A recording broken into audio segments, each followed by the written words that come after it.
Okay, we've got our next speaker up and we are switching species. We're going over to dairy cows. So we have Guadalupe Ceja from Texas A&M University. And Guadalupe is now a fourth-year PhD student. And we are going to learn about these factors in dairy cows. Okay, so if my advisor was here, she'd start the presentation off with a howdy, but I'm not going to do that to y'all, so I'll just say hello. My name is Guadalupe, and I'm coming from Texas, and today we'll be talking about temperament, productivity, and metabolic health in dairy cows. So to jump right in, there's historically been an importance in looking at temperament, specifically for identifying high and low reactivity in agricultural species, with the purpose of improving productivity, welfare, and handling in these species. Now, a very popular assessment for looking at temperament has been exit velocity or flight speed, as discussed a little earlier in one of the presentations, and that is very popularly used in beef cattle systems. However, there's a variety of tests that you can use to assess temperament or the individual behavior in livestock species. And some of these include the cognitive or attention bias tests. There's an isolation box test, which is just what it sounds like, putting an animal in isolation. There's also the moving human or an approach test. So seeing how an animal reacts to being in an enclosed pen or arena with a human. There's also things like a novel person, novel environment, novel objects test, which can be done both individually and in a group setting. When we think about dairy cows, there's also a variety of benefits for understanding temperament. And some of these include that it improves the overall human-animal interactions. And not only does it streamline the overall handling process when having to work with those animals, but they've also seen that calmer animals result in fewer injury risks for both the humans and the animals. They've also seen that it shows reproductive success, so it improves estrus behavior and conception rates when you're working with calmer animals. There's also a relationship between temperament and the ability for an animal to adapt to precision livestock farming technologies, such as a robotic milking system, as shown here.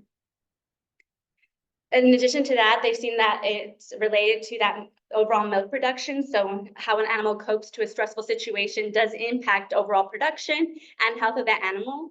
And in all, it does improve the overall management, handling, and welfare of these animals when we're looking to work with more reactive or less reactive animals.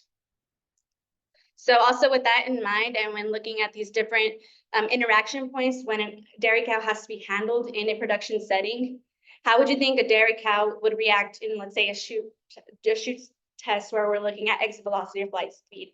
Or if you were to put a dairy cow in one of those human approach tests, would it react the same way as like a beef cow? From what my experience, it does not. And so that got me thinking about another test or another behavioral traits that we can use and assess using a test to assess temperament. And so I'm looking at the startle response. And so I don't know if you've ever been tapped on the shoulder when you're facing the other way or you hear a loud boom.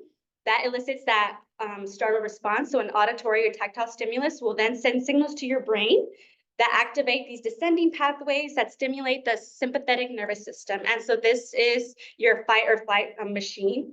It is also one half of your autonomic nervous system. Evidence shows that the startle response reflects an individual's autonomic nervous system sensitivity in livestock animals. It gives insight on different temperament traits, such as reactivity. So an animal that is more reactive would have a heightened autonomic nervous sensitivity. It's also been related to flightiness, fearfulness, exploration and avoidance in a variety of livestock species. They've also seen that the startle response is consistent over time and context. Now, your startle response can be affected by habituation, so how often you've been exposed to a startle stimulus. And the evidence shows that it is affected by ontogeny, but overall, the differences that you and I have with our startle response remain pretty consistent over time. So that got me asking the question, can we use the startle response as a valuable proxy for assessing temperament traits in dairy cattle? So the objective of my study was to investigate that relationship between temperament via the startle response, production, and metabolic health in dairy cows. And we hypothesized that that heightened startle response would reflect that increased baseline autonomic nervous system reactivity, and that it can possibly influence or be related to production traits like milk yield, fat to protein ratio, and your rumination time.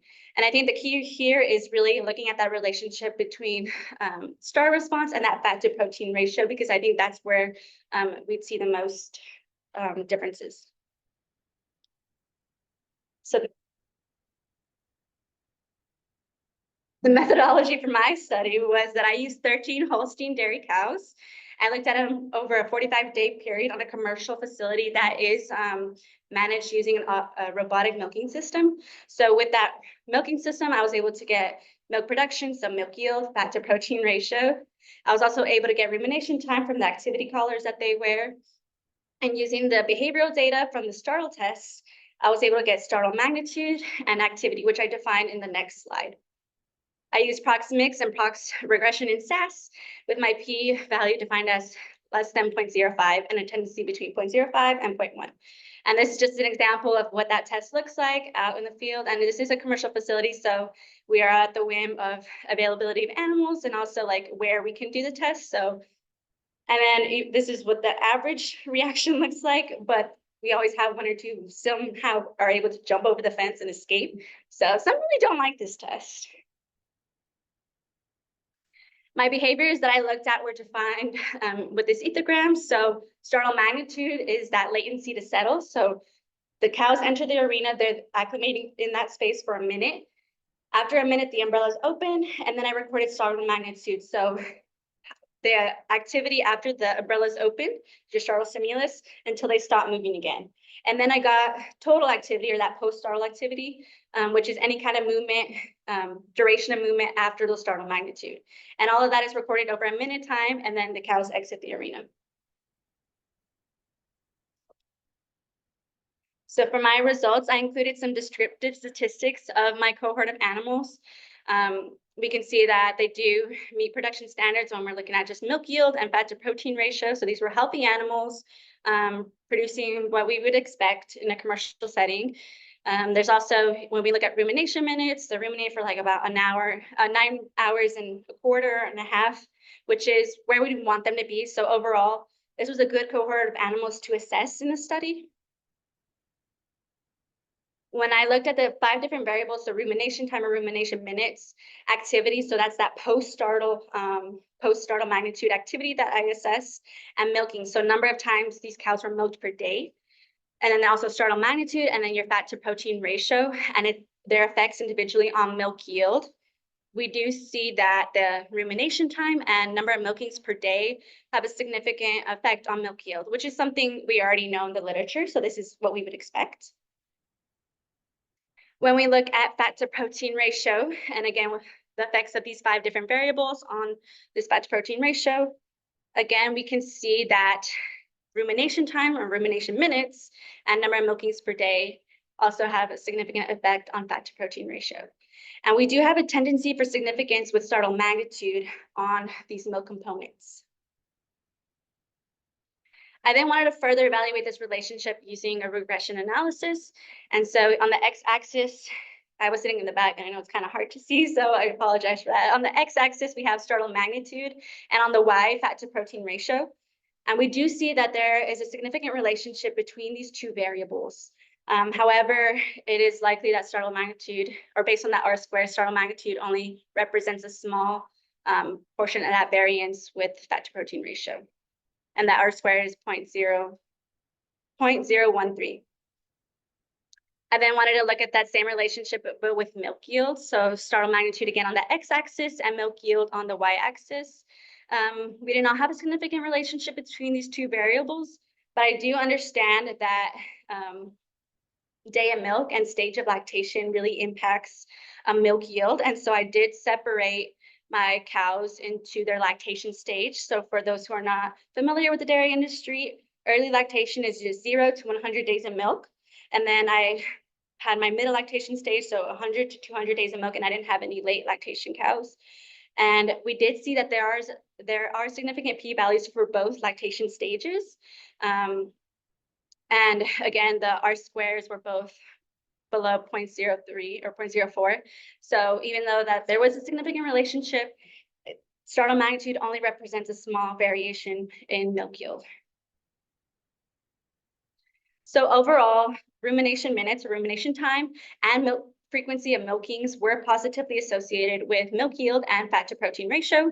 It is possible that these cows that did have high rumination either have better digestion, health, and or feed intake, which supports these results in the milk production and milk components. And then again, we know that if you increase milkings or number of milkings per day from 2x to 3x, you can get like 8 more pounds of milk per cow per day. So this does correspond with the idea of increased milkings to yield greater milk yield, and that's already established in management practices. And then that startle magnitude did tend to be associated with fat to protein ratio, and it's possible that that autonomic nervous system regulation might serve as that link between the startle response and what we see in those temperament responses with this test and certain production variables, specifically those milk components. And it is likely what we saw with the low R-square values that this temperament is just one piece of a much larger puzzle that wasn't analyzed here. And so future directions include looking at other variables like heart rate variability, milk letdown, and milk speed, and then explore the stability of these traits across lactations or environments. And then if you have any questions.